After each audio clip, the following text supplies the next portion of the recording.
India's GDP numbers are out and it looks like Diwali never ended. The Indian economy has beaten all expectations. 8.2% growth across July, August and September.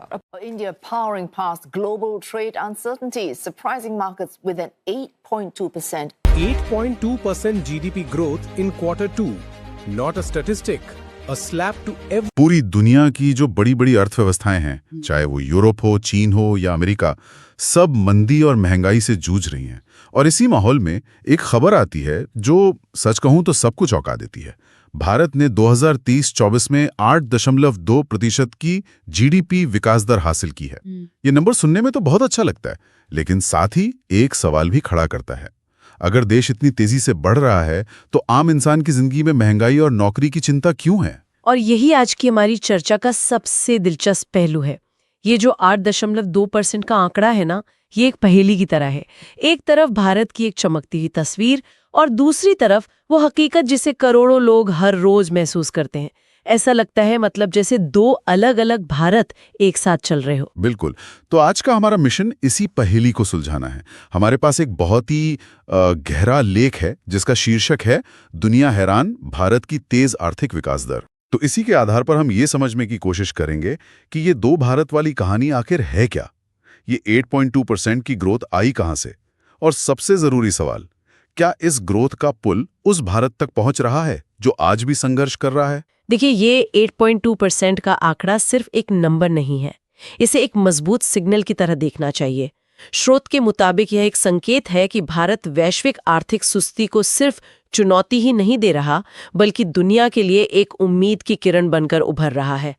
इसका सीधा मतलब है देश में उत्पादन बढ़ रहा है, निवेश आ रहा है और सबसे बड़ी बात, दुनिया का भारत पर भरोसा बढ़ रहा है। ये भरोसा ही असली पूंजी है। ठीक है, तो चलिए इस चमकती हुई तस्वीर से ही शुरू करते हैं। ये ग्रोथ आई कहां से? लेख कहता है कि इसके पीछे कोई एक जादू की छड़ी नहीं, बल्कि 4 बहुत मजबूत इंजन एक साथ काम कर रहे हैं। पहला इंजन है मैन्युफैक्चरिंग का बूम। इसमें एक बहुत हैरान करने वाला उदाहरण दिया है कि भारत आज दुनिया का दूसरा सबसे बड़ा मोबाइल निर्माता बन गया है। और ये बात अपने आप में एक पूरी कहानी कहती है। सोचिए, कुछ साल पहले तक हम ज्यादातर फोन चीन से मंगवाते थे। आज हम न सिर्फ अपनी जरूरतें पूरी कर रहे हैं, बल्कि दुनिया को फोन बेच रहे हैं। स्रोत इसे सिर्फ मेक इन इंडिया की सफलता नहीं मानता, बल्कि इसे एक बड़े वैश्विक बदलाव से जोड़ता है, जिसे चाइना +1 स्ट्रैटेजी कहते हैं। अच्छा? हाँ, दुनिया की बड़ी कंपनियां अब अपना सारा सामान सिर्फ चीन में नहीं बनाना चाहती, और भारत उनके लिए सबसे बड़ा विकल्प बनकर उभरा है। ये तो बहुत बड़ा पॉइंट है। मतलब हमारी सफलता सिर्फ हमारी मेहनत का नतीजा नहीं है, बल्कि बदलते हुए जियोपॉलिटिक्स का भी नतीजा है। अब आते हैं दूसरे इंजन पर, डिजिटल इंडिया की ताकत। यहां यूपीआई का जिक्र तो करना ही पड़ेगा। लेख में एक कमाल की बात लिखी है कि आज दुनिया में होने वाले हर 100 डिजिटल पेमेंट्स में से 46 अकेले भारत में होते हैं। ये अर्थव्यवस्था पर एक बहुत गहरा असर डाला है। सोचिए, जो लेन देन पहले कैश में होता था और जिसका कोई हिसाब नहीं था, वो अब बैंकिंग सिस्टम में आ गया है। इससे अर्थव्यवस्था फॉर्मल हुई है, पारदर्शिता बढ़ी है और सरकार का टैक्स कलेक्शन भी सुधरा है। ये एक तरह की साइलेंट क्रांति है ना, जिसने बाकी सभी इंजनों को ईंधन दिया है। मैं समझ गया। तो ये डिजिटल इंफ्रास्ट्रक्चर एक तरह से बाकी सब ग्रोथ के लिए एक प्लेटफॉर्म बन गया है। तीसरा इंजन इसके बारे में स्रोत बात करता है, वो है इंफ्रास्ट्रक्चर में रिकॉर्ड तोड़ रफ्तार। नई सड़कें, एयरपोर्ट्स, रेलवे प्रोजेक्ट्स। लेख कहता है कि ये सब विकास को एक तरह का टर्बो बूस्ट दे रहे हैं। लेकिन यहाँ एक सवाल मन में आता है, हम ये सब बना तो रहे हैं, पर क्या इसका असर जमीन पर दिख भी रहा है? ये बहुत वाजिब सवाल है, और स्रोत के अनुसार इसका असर 2 स्तरों पर दिखता है। पहला तो सीधा है, कंस्ट्रक्शन के दौरान लाखों लोगों को रोजगार मिलता है। लेकिन असली असर होता है लॉन्ग टर्म में। जब किसी गांव तक अच्छी सड़क पहुंचती है, तो वहां का किसान अपनी फसल आसानी से शहर की मंडी तक ला सकता है।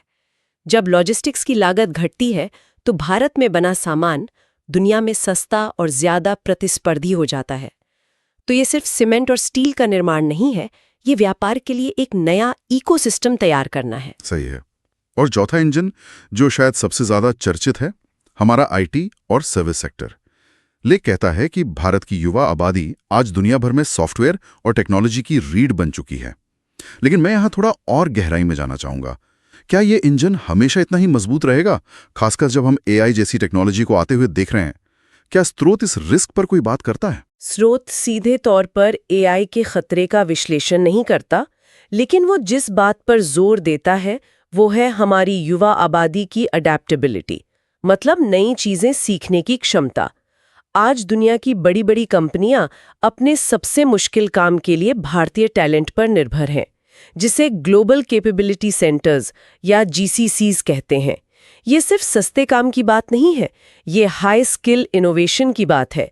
भविष्य में एआई से कुछ नौकरियां जा सकती हैं, लेकिन यही युवा आबादी नई तरह की नौकरियां पैदा भी करेगी।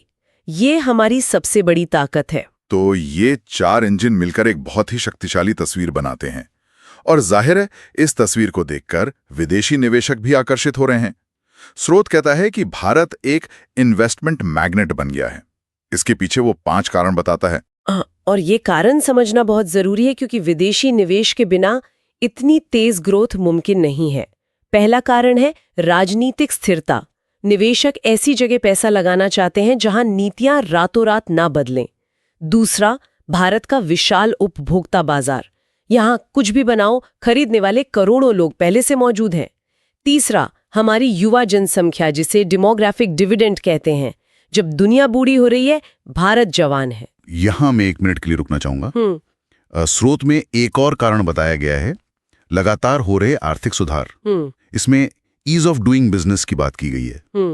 लेकिन हम अक्सर सुनते हैं कि भारत में आज भी बिजनेस करना बहुत मुश्किल है, लाल पीताशाही है। तो क्या स्रोत इस बात को बढ़ा चढ़ाकर बता रहा है? ये एक बहुत अच्छा सवाल है। देखिए, स्रोत ये नहीं कह रहा कि भारत में व्यापार करना स्विट्जरलैंड जितना आसान हो गया है। वो कह रहा है कि पहले के मुकाबले हालात बहुत बेहतर हुए हैं।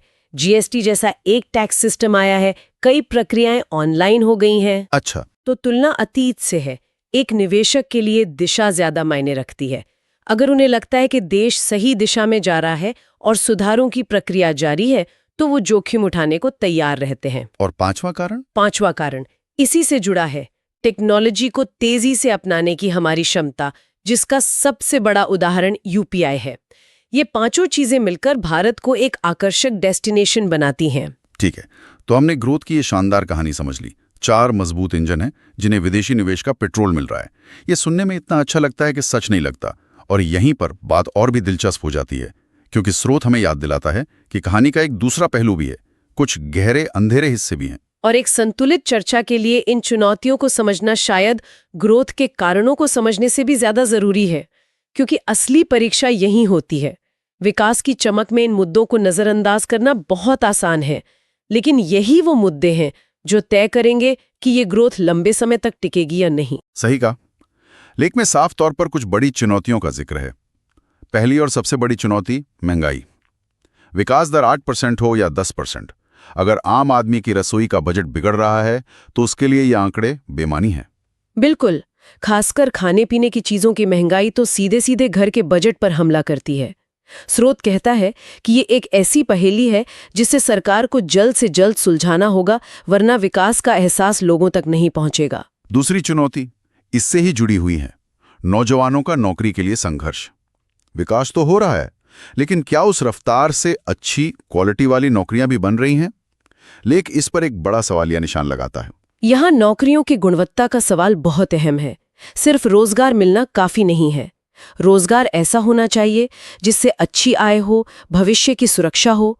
स्रोत इस बात की ओर इशारा करता है कि ग्रोथ ज्यादातर सर्विस सेक्टर और हाई स्किल मैन्युफैक्चरिंग में हो रही है। लेकिन उन करोड़ों युवाओं का क्या, जिनके पास बहुत ज्यादा स्किल्स नहीं है? उनके लिए रोजगार कहाँ है? ये एक बड़ी खाई है। और ये हमें तीसरी चुनौती पर लाता है, किसानों की आय में धीमी वृद्धि। हमारी 50% से ज्यादा आबादी आज भी खेती पर निर्भर है। जब तक उनकी जेब में पैसा नहीं आएगा, तब तक बाजार में असली डिमांड कैसे पैदा होगी? सही बात है। और इसी से जुड़ी है 5वीं चुनौती, शहर और गांव के विकास में बढ़ता अंतर। एक तरफ हमारे शहर दुनिया की किसी भी आधुनिक शहर जैसे दिख रहे हैं, जहां मेट्रो, शॉपिंग मॉल सब कुछ है, और वहीं से कुछ 100 किलोमीटर दूर गांवों में आज भी बुनियादी सुविधाओं की कमी है। ये असंतुलन लंबे समय में सामाजिक तनाव पैदा कर सकता है। और इन सब के बीच पिसता है मध्यम वर्ग, जो चौथी चुनौती है, टैक्स का बोझ। ऐसा महसूस होता है कि देश के विकास का सबसे ज्यादा आर्थिक बोझ सैलरीड मिडिल क्लास ही उठा रहा है। तो अगर हम इन सब चुनौतियों को एक साथ देखें तो वो दो भारत वाली तस्वीर बिल्कुल साफ हो जाती है। एक भारत जो 8.2% की रफ्तार से दौड़ रहा है और दूसरा भारत जो महंगाई, बेरोजगारी और असमानता से लड़ रहा है। स्रोत का असली संदेश ये है कि 8.2% की खबर पर हमें खुश होना चाहिए, लेकिन आत्मसंतुष्ट बिल्कुल नहीं। असली सवाल ये है कि क्या ये विकास समावेशी है और क्या ये लंबे समय तक टिक पाएगा? तो इसका मतलब क्या है? इन चुनौतियों को देखते हुए क्या भारत आने वाले सालों में भी इसी रफ्तार से बढ़ पाएगा? क्या हमारे पास इन समस्याओं का कोई समाधान है? भविष्य को लेकर लेख का क्या नजरिया है? हैरानी की बात है कि इन चुनौतियों के बावजूद भविष्य को लेकर स्रोत का नजरिया काफी सकारात्मक है। वो कुछ ऐसे ट्रेंड्स की ओर इशारा करता है जिनसे लगता है कि ये गति न सिर्फ बनी रह सकती है, बल्कि इन चुनौतियों का समाधान भी इन्हीं में छिपा है। अच्छा, वो कैसे? जैसे कि हमने बात की थी कि भारत ग्लोबल सप्लाई चेन का नया केंद्र बन रहा है। जब बड़ी बड़ी विदेशी कंपनियां यहाँ फैक्ट्रियां लगाएंगी तो उन्हें हर तरह के लोगों की जरूरत पड़ेगी, इंजीनियर से लेकर वर्कर तक। इससे क्वालिटी रोजगार की समस्या कुछ हद तक हल हो सकती है। ये बात तो समझ में आती है। और क्या संकेत हैं? दूसरा बड़ा संकेत है रिन्यूएबल एनर्जी का बूम। भारत सोलर और विंड एनर्जी में दुनिया का लीडर बन रहा है। इसका फायदा सिर्फ पर्यावरण को नहीं है। सोचिए, जब गांव में सस्ती और 24 घंटे बिजली पहुंचेगी तो वहां छोटे छोटे उद्योग लग सकते हैं। इससे ग्रामीण आय बढ़ेगी और शहर गांव का फर्क कम होगा। और हमारी डिजिटल इकोनॉमी तो है ही, जो लगातार मजबूत हो रही है। बिल्कुल, हमारी डिजिटल इकोनॉमी, स्टार्टअप्स और इनोवेशन का माहौल, ये सब मिलकर भविष्य के विकास की नींव रख रहे हैं।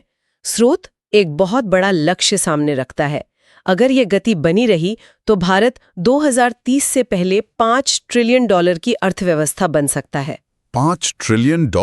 जी, ये एक बहुत बड़ी उपलब्धि होगी जो भारत को दुनिया के शीर्ष 3 अर्थव्यवस्थाओं में खड़ा कर देगी। वाह, ये सुनने में तो बहुत बड़ा और महत्वाकांक्षी लगता है। लेकिन चलिए अब हम इस चर्चा को उस सबसे बुनियादी सवाल पर वापस लाते हैं जिससे हमने शुरुआत की थी।